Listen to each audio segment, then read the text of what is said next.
대부분의 경우 우리가 한 해를 이렇게 돌이켜보면 내 개인의 삶에는 별로 즐거운 일, 멋진 일 안 일어날 경우 많습니다. 나 지난해까지 있었던 문제 연말 냈는데 그대로 있습니다. 그러면 우울해져요. 불행해져요.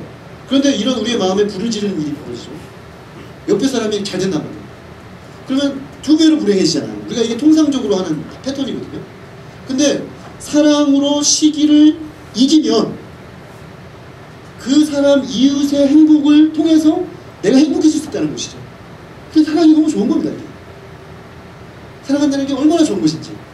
그래서 남의 행복까지도 내가 같이 기뻐하는 거죠. 그래서 야, 결혼하는 사람을 보고 내가 기뻐하고, 뭐가 합격한 사람을 보고 내가 기뻐하고, 뭐가 정말 승진한 사람을 보고 내가 기뻐하고. 우리 교회 성도님들 올 한 해 일어난 것만 봐도요 기뻐할 일이 많죠. 근데 하나하나가 내 가슴을 폐부를 찌른다. 이건 뭔가 내 마음에 문제가 있는 거죠. 지금 우리 교회에 다른 사람들이 일어나는 일들이 나에게 기쁨이 아니라 기쁨이 되고 있는가, 행복이 되고 있는가, 아니면 내 마음에 고통이 되고 있는가. 이 시기냐 사랑이냐, 이 지금 진단점이라고 하겠습니다. 넘겨주시겠습니다. 네. 그러면 투기하지 않는 마음이라는 게 어떤 마음이냐, 다른 사람과 자기를 비교해서 다른 사람이 가진 소유나 행복에 대해 불만을 표시하고 반대하는 게 투기죠. 넘겨주세요. 그리고 다른 사람이 자기보다 우월하는 것을 반대하는 것입니다. 나보다 잘난 놈을 못 보는 거죠. 시기라는 거. 나보다 뛰어난 사람을 견딜 수 없다는 것입니다. 그리고 우리보다 다른 사람이 가진 게 무엇이든 많을 때 불안하고요. 경쟁 상대를 참아낼 수 없고요. 다른 사람이 잘 되는 것을 볼 수가 없습니다. 부유한 자의, 그래서 인격까지 흠집을 내게 만듭니다. 사랑은 다음 투기와 반대된다고 합니다. 그래서 쭉 해주세요. 이 사랑이라는 것은 투기를 마음으로부터 몰아내는 힘이 있습니다. 투기를 몰아냅니다. 그래서 내 정신과 내 행위 모두에서 자꾸만 몰아내는 것이죠. 그리고 투기하는 행실을 우리 마음속에서부터 원리와 그 성향까지도 죽여가는 것입니다. 그러니까 이 투기를 죽이지 아니하고 사랑이 가능하지 않는 것입니다. 그래서 우리가 우리 안에 일어나는 투기의 실체를 인식하고 그것과 싸우고 죽여가는 작업을 해야 됩니다. 그리고 죽일 뿐만 아니라 제가 아까 말씀드렸듯이 다른 사람이 잘 됐을 때 적극적으로 즐거워하는 연습을 자꾸 해야 됩니다. 그것이 사랑입니다. 3번 적용의 이유가 쭉 내려주세요.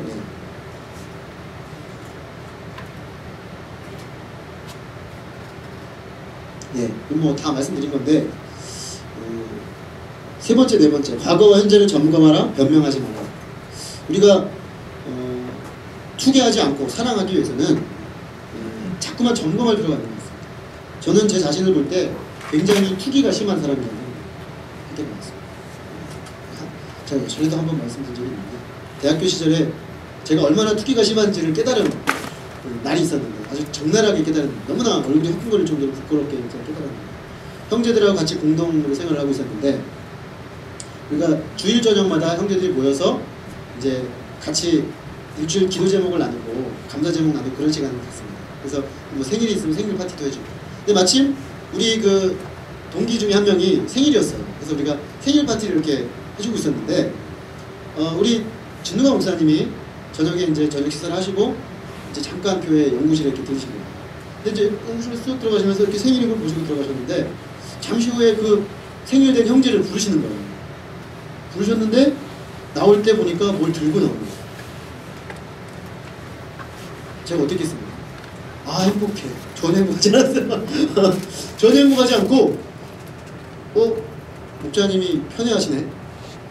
나는 한 번도 저런 거 받아본 적이 없는데 쟤는 선물도 주시네. 제 마음이 전혀 행복하지가 않은 거예요. 일주일 내내 제가 그런 제 마음을 보면서 한편으로는 야, 내가 이렇게 치졸한 사람인가? 이 생각이 들면서도 내 마음의 중심이 정말 이렇구나.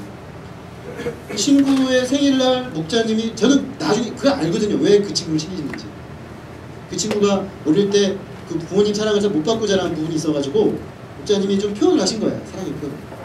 아는데, 머리로 아는데 가슴으로는 안 받아들여져. 가슴으로는 목자님에게 서운하고 그 친구는 꼴보기 싫고 이렇게 제 마음이 막 그런 걸 봤어요. 이게 툭이구나. 제가 그때 이후로 어떤 그런 일들이 벌어질 때 자꾸만 제 마음을 점검하는 버릇이 있었어요. 그래서 내가 어떤 마음인가, 정말 중심에, 겉으로는 멀쩡하지만 중심에 어떤 마음인가 자꾸만 점검해서 그 마음과 싸우는 작업을 해야 되는 거죠. 그리고 변명하지 말아야 됩니다. 하나님은 왜 저기만, 하나님은 왜 저 사람만, 이렇게 하지 말고 하나님이 내게 주신 것을 생각하고 감사하고 기뻐하고, 그러다 보면 타인의 설에 대해서도 기뻐하는 마음이 생기는 거죠. 이것이 사랑이다. 사랑과 시기가 이렇게 밀접한 관계가 있다. 볼 수가 있겠습니다. 자, 세 번째 넘겨주세요. 네. 사랑은 겸손한 마음입니다. 세 가지를 묶어 나왔는데요. 사랑은 자랑하지 아니하고 교만하지 아니하고 무례히 행치 않는다 했습니다. 다음. 네. 자랑과 교만과 무례함은 형제다. 이 칼빈이 한 말인데요. 잘 보시면 사랑은 자랑하지 않고 교만하지 않고 무례하지 않는다고 했는데, 자랑과 교만과 무례는 세트입니다. 같이 갑니다. 자랑하는 마음, 교만하는 마음, 무례함은 같이 가서 이 애들이 역사하는 곳은 사랑이 역사하지 않습니다. 같이 갑니다. 김세윤 교수님은 뭐라고 했냐면 사랑은 겸손의 덕과 연결됩니다. 다시 말하면 이렇게 되겠죠. 자랑과 교만과 무례함은 겸손의 결여다라는 것입니다. 겸손이 결여될 때 사람이 자랑이 많아지고요, 교만해지고요, 무례해집니다. 자, 다음 매튜 헨리 보여주세요. 네. 매튜 헨리는 이렇게 말했습니다. 사랑은 자만심으로 부풀거나 자기에게 속하지 아니한 명예나 권력이나 존경을 가르치지 않는다. 사랑은 건방지거나 남을 경멸하거나 짓밟지 않는다. 사랑은 남을 낮게 여기고 겸손하게 형제를 귀히 여긴다. 사랑은 자신의 명예나 자만을 제한한다. 전부 교만과 자랑과 무례함과 관련된 문제들입니다. 그래서 결론적으로 사랑은 겸손한 마음이다. 우리가 사랑과 겸손을 잘 연결짓지 않습니다. 우리는 사랑을 보통 감수성과 연결시키는 경향이 있습니다. 감성, 어떤 느낌으로 보는데 성경에서는 사랑을 겸손과 깊이 연관되어 있다고 합니다. 그래서 우리가 하나님 앞에 어떻게 겸손되느냐 하는 것이 사랑의 삶을 사는데 굉장히 중요한 문제라는 것입니다. 자, 그러면 겸손을 좀 살펴보겠습니다. 다음. 예, 겸손의 본질 쭉 내려주세요.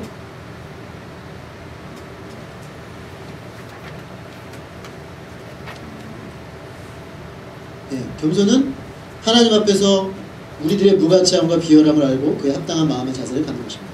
하나님 보시기에 내가 얼마나 미미한 존재라는 것을 인식하는 것입니다. 근데 여기서 중요한 것은 상대적인 인식입니다. 상대적인 인식. 다시 말해서 세상에 이렇게 우리가 사람 살다 보면은 정말 겸손한 사람도 있어요. 근데 우리는 이렇게 생각합니다. 뭐 없으니까 겸손하지, 이렇게 생각하는데요. 가질 거 다 가지고 존경할 만한 품성과 어떤 성취와 다 가졌음에도 불구하고 겸손한 사람도 있습니다. 왕왕 있습니다. 거의 없는데요. 그렇게 자성취하고 모든 거 다 이룬 사람 중에 겸손한 사람은 발견하기가 어렵습니다. 대부분 그에 걸맞는 교만이 빨려 들어가거든요. 그 사람 발견하기가 참 어려워요. 그런데 왕왕 그런 사람들이 있어요. 진짜 훌륭한 사람이죠. 근데 그런 사람들이 왜 그런가?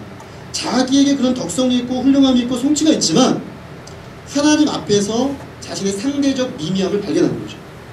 그러니까 결국에는 하나님과 비교해서 자기 위치를 발견하지 않고서는 겸손이라는 것은 나올 수가 없습니다.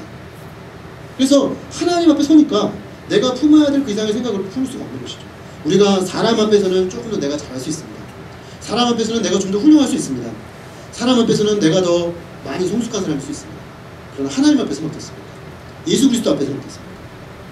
그러니까 결국 우리가 겸손한 사람은 내가 가지고 아는 게 얼마나 작은가, 안다고 하지만 얼마나 작은가 깨닫는 것이죠.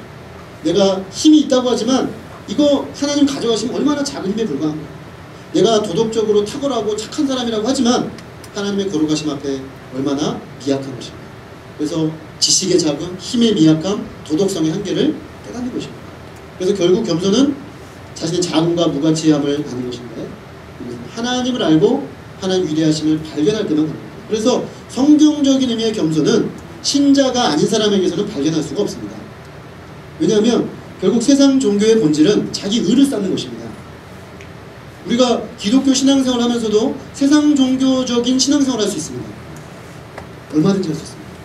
신앙생활 하면 할수록 의가 쌓여가고 있다면 종교생활하고 있는 것입니다. 거룩하신 하나님을 발견하고 하나님을 알아가고 하나님의 위대하심을 알아가면서 점점 낮아지고 겸손해지지 않는다면 그건 기독교적 신앙생활을 하고 있는 것이 아니죠. 잘못된 방향으로 신앙생활을 하고 있는 것입니다. 그래서 겸손은 가장할 수 없습니다. 이에 상응하는 행실과 행동이 반드시 나타납니다. 그래서 무례하지 않음이 나타납니다. 저는 이렇게 무례하지 않음이 사랑이 들어간다는 것이 참 의미가 있다고 생각합니다. 무례하지 않음. 얼마나 우리가 무례할 때가 많습니까? 그러니까 쉽게 말해서 상대방을 깊이 배려함이 너무나 부족합니다. 우리들이. 그러니까 그걸 사랑이 없음에서 그런 것이죠. 그러니까 저 자신에게 참 많이 발견해요. 무례함. 그래서 근데 그게 가만히 보면 교만하기 때문에 내가 다른 사람을 그만큼 존중하는 마음이 없으니까 함부로 하는 거예요. 꽃으로도 때리지 말라고 그랬는데, 그죠? 꽃으로도 때릴 수 없는 존귀한 존재인데 나는 하나님 앞에서 정말 미약한 존재의 사랑을 받고 있는데 이렇게 생각하면 함부로 할 수 없는 것이죠. 함부로 명예를 탐하지 않고 으뜸을 탐하지 않고 건방지고 무례한 행동을 삼가게 되고 조소하는 행동을 삼가게 되고 의도적인 완고함을 못하게 하며 자기 정당화를 삼가게 됩니다. 맨 마지막이 중요한데요. 자기 잘못에 대해 매우 즉각적으로 기쁘게 인정하게 됩니다. 이게 겸손의 척도입니다. 어떤 사람이 와서 그 사람이 누구일지라도 객관적으로 그 말이 나의 지금 현재 문제를 정확하게 짚고 있다면 기쁨으로 즉각적으로 인정하는가 안 하는가, 그게 겸손의 척도입니다. 죄송한 얘기지만 제가 그 학생 때 이제 제가 뭘 모르고 다른 사람의 그 양들을 도울 때 그 문제가 잘 보이잖아요. 내 문제는 잘 안 보이는데 다른 문제 잘 보이잖아요. 그래서 다른 사람 문제를 제가 많이 지적을 했었어요. 양들을. 근데 지금 생각해보면 양들이 참 겸손했구나 생각이 들 때가 많아요. 왜냐면 다 받아들여 주시니까. 그리고 지금 생각해보면 어떻게 그걸 다 받아들였을까, 아무리 선배라도. 근데 제가 한 번 그런 경험이 있습니다. 졸업을 하고 직장을 가진 어떤 형제였는데 제가 어떤 문제에 대해서 얘기를 했습니다. 그랬더니 그렇게 얘기를 하더라고요. 목사님, 저도 이제 알 만큼 다 알아요. 목사님의 그 말씀하시는 그것들은 저도 이제 어느 정도 다 파악하고 있는 부분입니다. 이렇게 얘기를 하는 걸 들었어요. 제가 그날 정말 뭐 한 대 맞은 느낌이었어요. 그렇구나. 내가 이 사람이 모를 거라고 생각을 해서 말한 건 아니지만 계속 그러니까 한 번은 그래도 얘기를 해줘야 돼서 얘기를 했는데 그렇게 반응이 나올 때 굉장히 충격을 받습니다. 제가 그때 이후로는 조심해야겠다 이런 생각을 했어요. 근데 제가 그 사건을 겪으면서 한 가지 깨달은 것이 있는데 얼마나 어려운가. 우리가 학생 시절에는 사실 기술이 없잖아요. 학생 시절에도 교만할 수 있지만 뭔가 자꾸만 가져지게 되거든요. 사회적 소셜 포지션이 생깁니다. 사회에서 뭔가 우리가 위치가 생깁니다. 그러다 보면은 정말로 나의 문제에 대해서 지적해준 사람도 없어집니다. 저도 이제 얘기 안 하거든요. 저에게 아마 그런 얘기 들으시는 적이 이제 별로 없으실 겁니다. 왜냐면 저도 얘기를 안 합니다. 누가 얘기를 하겠습니까, 그런 얘기를. 사실 얘기해주면 고마운 건데 얘기를 할 수가 없어요. 너무 이거 큰일 나겠다. 왜냐면 관계성이 단절되고, 관계성이 단절돼버리면 말씀 못 듣잖아요. 그래서 못하는 거죠. 그런데 하나님 앞에서는 그러면 안 됩니다. 하나님 앞에서는 그렇게 되면은 그 사람은 변화될 가능성이 없는 것이죠. 자기 잘못을 깨달을 수도 없고 고칠 수도 없고 성장할 수가 없는 것입니다. 그래서 우리가 내가 정말 내 잘못을 즉각적으로 기쁘게 인정하는가. 저는 제가 얼마나 교만한 사람인가를 결혼 생활하면서 알았거든요. 제 아내가 저에게 반복적으로 문제 제기한 것이 있었습니다. 그리고 근데 그거는 이렇게 해줬으면 좋겠어요. 제가 안 듣습니다. 제가 다른 분들에게 잘못을 권면하는 일을 그만둔 이유 중에 하나도 저를 발견하면서부터 제가 그만뒀어요. 제가 얼마나 안 고치는지를 알고서는 이거 쓸모없는 짓이라는 걸 알았어요. 근데 계속 얘기를 하는데 제가 얼마나 안 들었냐면 7년 동안 안 들었어요. 7년 동안. 안 들었다는 얘기는 듣기는 귀로는 듣지만 고치질 않았어요. 고치지 않았던 것은 받아들이지 않기 때문입니다. 받아들이지 않고 깨닫지 않는 사람은 안 고칩니다. 고쳐야 그 사람 정말 받아들입니다. 들었는데 고대로 하는 사람이 있어요. 그 사람은 안 듣는 사람입니다. 교만한 사람입니다. 그런 사람은 사랑의 능력을 가질 수가 없습니다. 오늘 여기서 정의하는 이런 사랑의 속성들이 나올 수가 없습니다. 이게 심각한 겁니다. 제가 그래서 여러분들에게 말씀드리는 겁니다. 제가 잘나서가 아니고 제가 7년 만에 그걸 들었어요. 그러면서 내가 얼마나 안 즉각적으로 얼마나 질질 끌면서 안 기쁘게 듣는가, 정말 듣기 싫어하는가 깨달았습니다. 그리고 힘들게 고쳤습니다. 하나님이 저를 훈련하셔서 고치지 않으면 너무나 힘들고 고통스러워서 고쳤어요. 결국에는 제가 깨달은 것이 나라는 사람이 얼마나 교만하고 고집세고 그런 거예요. 그러니 이런 저에게서 무슨 사랑의 풍성함이 나왔겠습니까? 이런 저에게서 어떤 하나님 예수 그리스도의 어떤 존귀한 성품을 보여줄 수 있는 모습이 나왔겠습니까? 그러니 혹 저를 통해 은혜 받은 분들이 있다면 다만 감사할 따름이죠.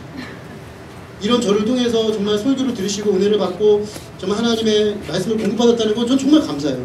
저는 주일마다 우리 성도님들 너무 감사해요. 내가 전한 말씀을 듣고 은혜를 받으시다니 이건 기적이다.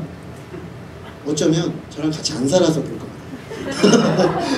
저랑 같이 안 살기 때문에 은혜를 받으시는 거예요, 사실은. 그래서 제 아내가 아직 실족하지 않고 저와 살고 있는 것에 저는 감사하죠. 근데 우리가 정말 교회가 서로가 서로에 대해서 사랑 안에서 진실을 말해줄 수 있어야 되거든요. 근데 그러려면 피차 겸손해야죠. 피차 겸손하게 들을 수 있어야만 가능하다고 생각합니다. 자, 다음 있습니다. 그래서 우리 사랑의 심령은 겸손하게 만듭니다. 사랑을 쭉 내려주세요. 우리가 이제 사랑할 수 있는 것은 결국 하나님의 사랑을 맛보았기 때문이에요. 하나님이 참 겸손하십니다. 하나님 얼마나 겸손하신지 낮아져 오셨지 않습니까? 십자가까지 낮아지셨고 우리 한 사람 한 사람을 대하는 걸 보면 참 겸손하십니다. 얼마나 오랫동안 기다려주시고 참아주시고 정말 받아들일 때까지 손을 내밀고 그 구약성경에 보면 손을 뻗고 기다렸다라는 말입니다. 정말 이 손을 잡을 때까지 기다려주시고 너무너무 겸손하십니다. 정말 사랑은 상처받지 않는 거죠. 겸손한 사람은 상처받지 않거든요. 겸손한 사람은 정말 예리한 날로 찔러도 그 예리한 날로 자기를 고칩니다. 그러니까 사실 겸손하는 건 되게 좋은 겁니다. 상처를 받지 않아요. 그걸로 자기를 고칠 수 있기 때문에. 그래서 우리가 어떻게 하면 겸손한 사람이 될 거냐 하는 게 중요합니다. 그런데 그 중심엔 복음이 있습니다. 제가 이 말씀을 준비하면서 올 한 해 제가 로마서를 이제 1월달 학계서를 쭉 설교한 다음에 로마서를 설교하기로 마음을 결심을 잡았는데 그 이유가 결국 우리가 겸손해지고 사랑을 얻어야 되겠는데 복음에 있습니다. 복음이 사랑의 행동을 유발시키고요. 복음은 하나님을 사랑하되 무한히 높여드린 사랑으로 인도하고 복음은 그리스도를 겸손한 부로 알고 사랑하게 만들고 복음은 그리스도 십자가로 인도하고 복음은 우리가 하는 겸손한 사랑의 실천으로 있다. 그래서 다시 한번 복음으로 돌아가야 되겠다. 다시 한번 우리가 복음으로 가야 그 사랑의 실체를 경험하고 정말 사랑할 수 있는 삶을 살 수 있겠다. 그런 생각을 하게 됩니다. 우리는 세 번째, 겸손에 대한 자기 검증입니다. 모조품을 주의해야 됩니다. 겸손의 모조품이 뭐냐면요, 감정에 듣던 겸손이 있을 수 있습니다. 일시적으로 뭔가 한번 딱 깨달은 걸로 내가 참 겸손해졌다라는 생각이죠. 또 어떤 사람은 천성적으로 낮은 마음의 바탕을 가지고 있습니다. 천성적으로요, 좀 이렇게 마음이 낮은 사람이 있어요. 그럴 수 있습니다. 근데 그걸 가지고 겸손으로 자기가 자기 속으면 안 됩니다. 여기서 말하는 겸손은 하나님의 성령의 열매입니다. 그러므로 우리의 자연적 성품이 갈아엎어질 때 나오는 것입니다. 또 어떤 사람은 우울하고 내성적인 사람이 있을 수 있어요. 그런 사람은 좀 겸손해 보이잖아요. 우울증, 담즙증, 그런 사람이죠. 또 양심의 가책과 침체를 자주 느끼는 사람들, 그거를 겸손으로 또 착각할 수 있습니다. 또 지금 너무 어려워요, 계속. 그래가지고 낮아질 수밖에 없어서 낮아져 있는, 그러니까 힘들어서 낮아져 있는 건데 그걸 겸손으로 또 자기가 속을 수도 있습니다. 다른 것이죠. 또 사단이 자기를 속여가지고요, 자기가 겸손하다고 착각할 수도 있어요. 그래서 우리가 이 겸손의 모조품에 주의해서 정말 내가 참된 겸손을 가지고 있는가 하나님 앞에 늘 돌이켜볼 필요가 있습니다.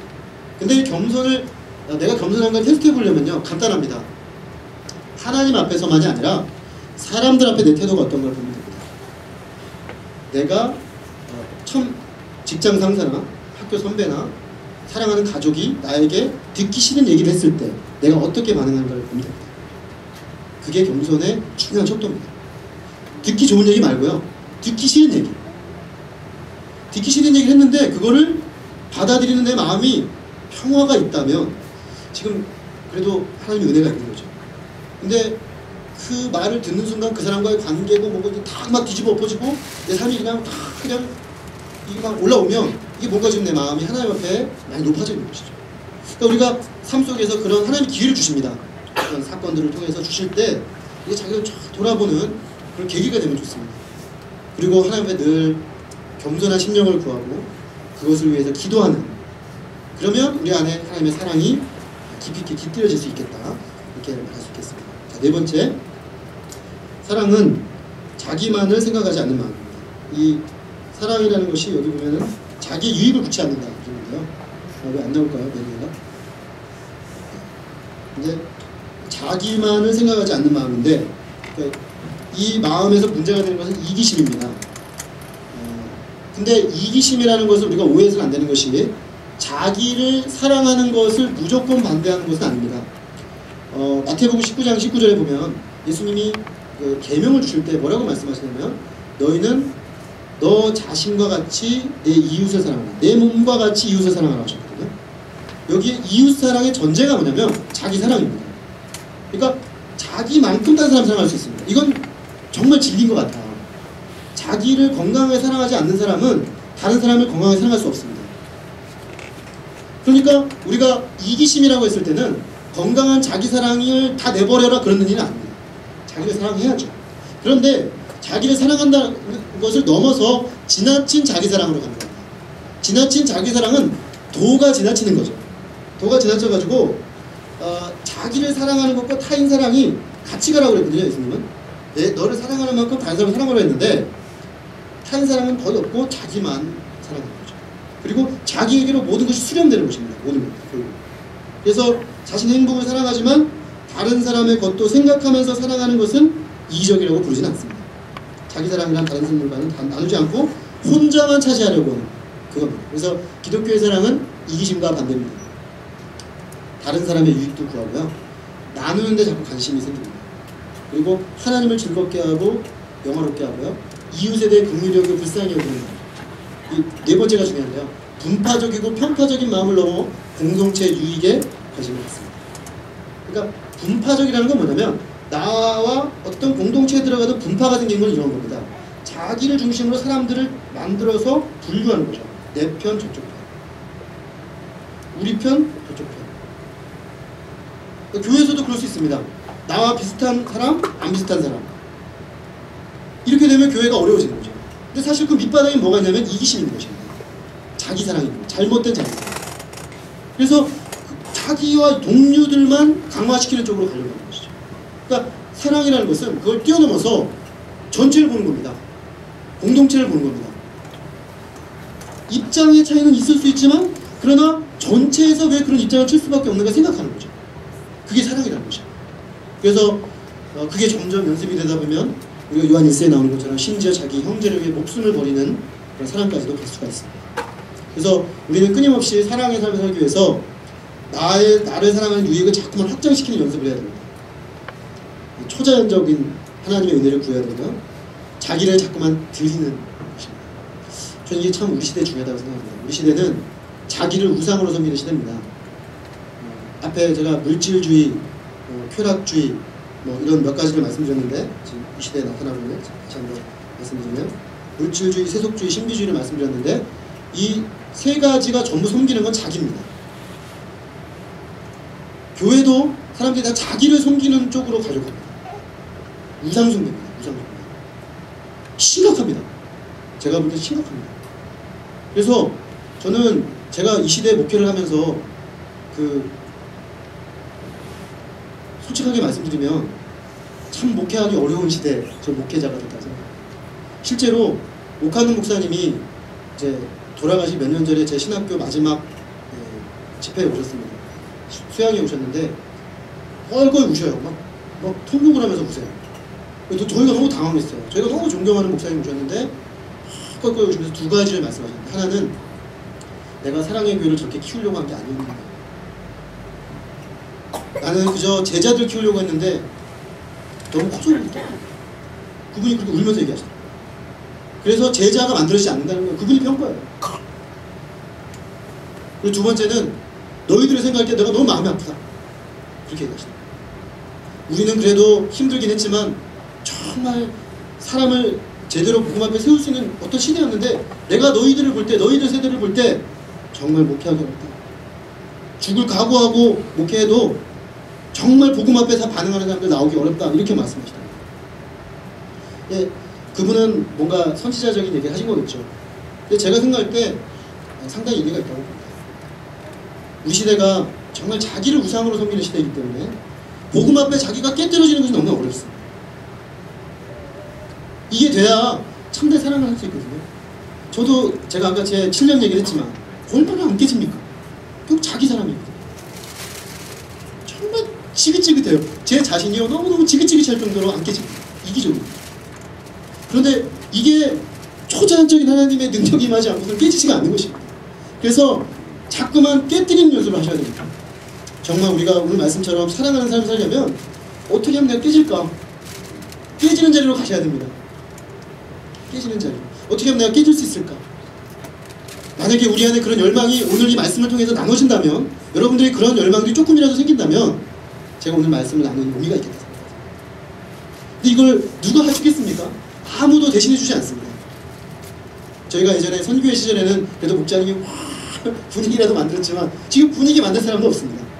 자기가 해요. 자기가 하나님 앞에 문제의식을 가지고 자기를 깨뜨리기 위해서 부단히 하나님을 투영하지 않으면 가능하지 않습니다.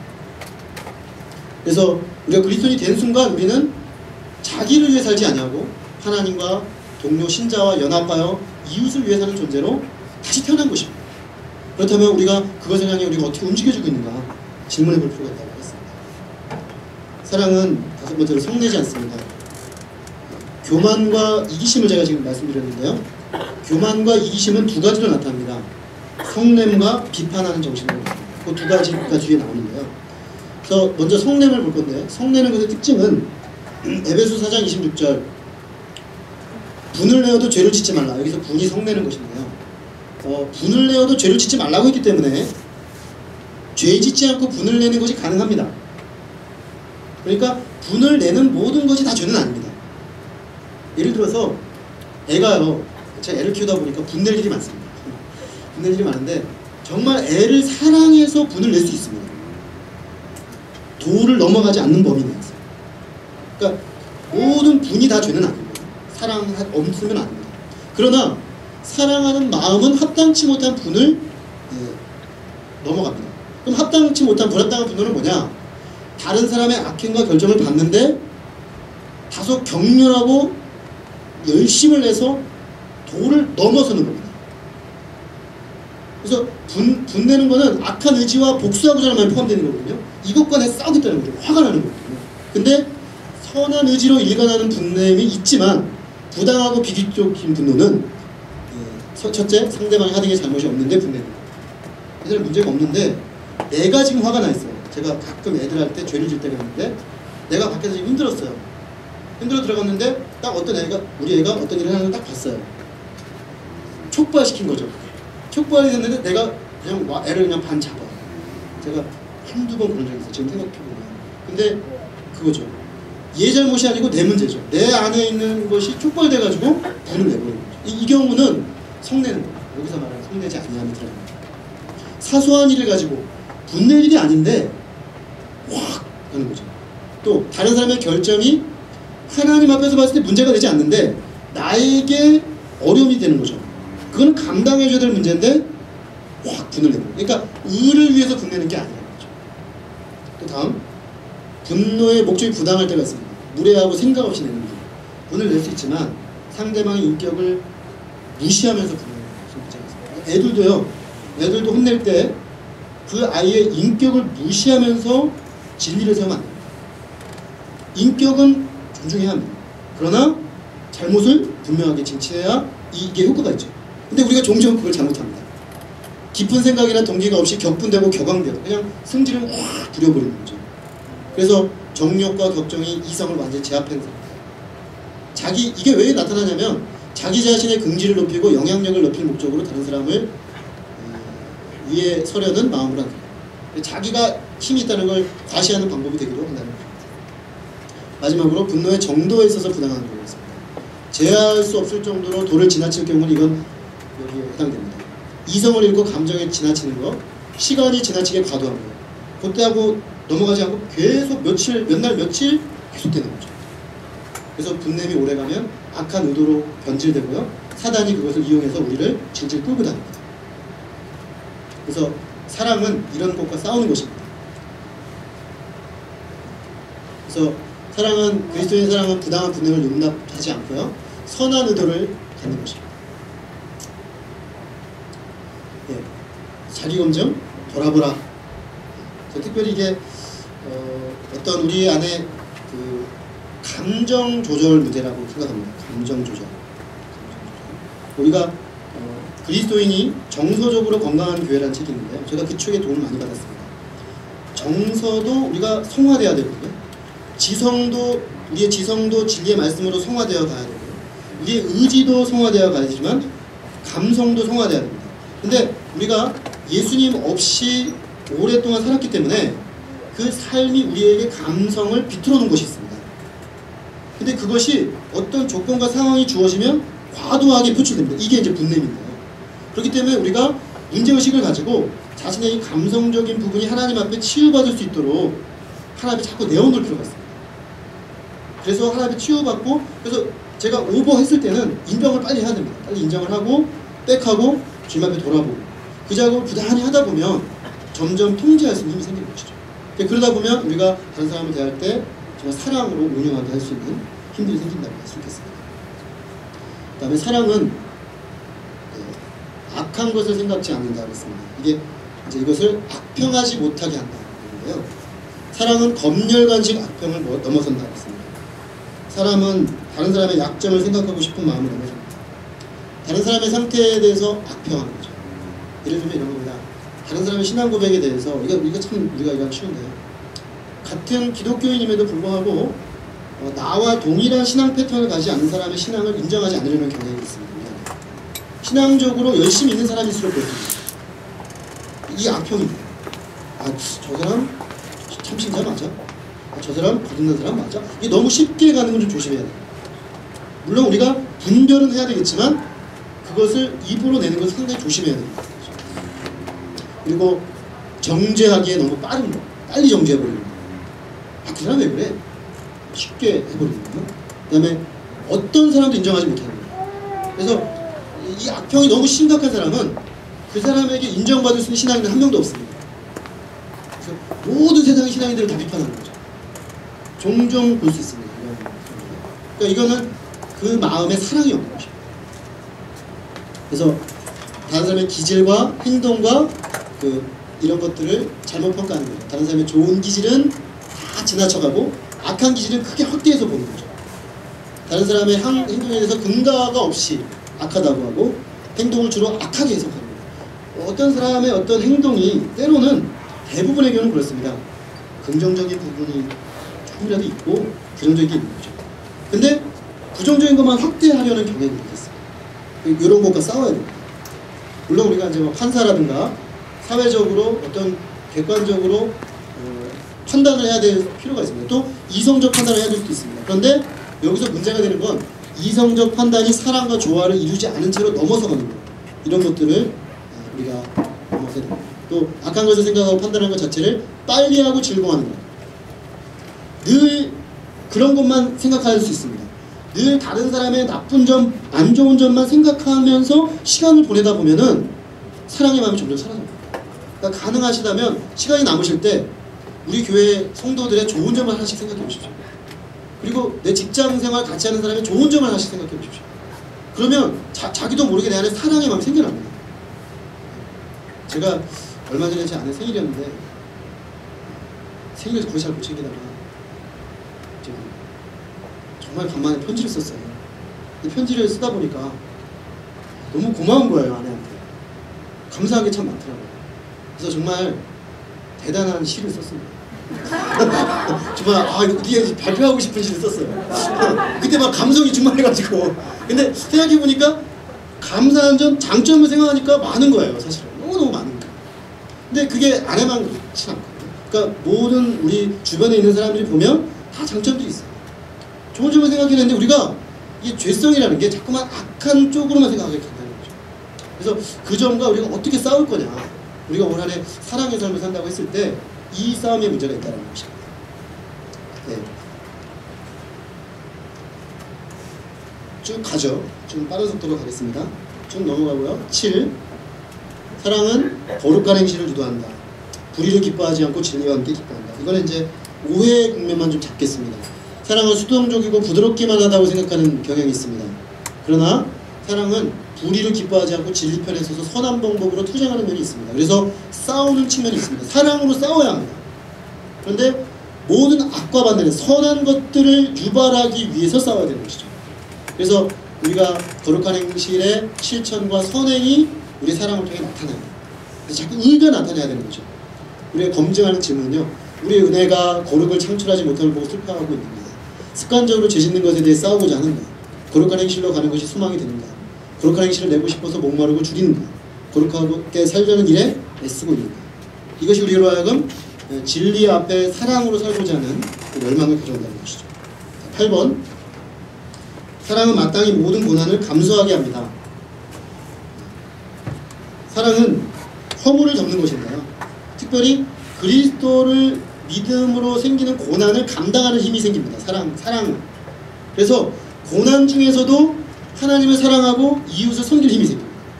그래서 범사에 그리스도를 따르는, 그래서 좋을 때나 나쁠 때나 고난이 올 때나 오히려 그것이 내 사랑의 진실성을 입증하는 계기로 보다.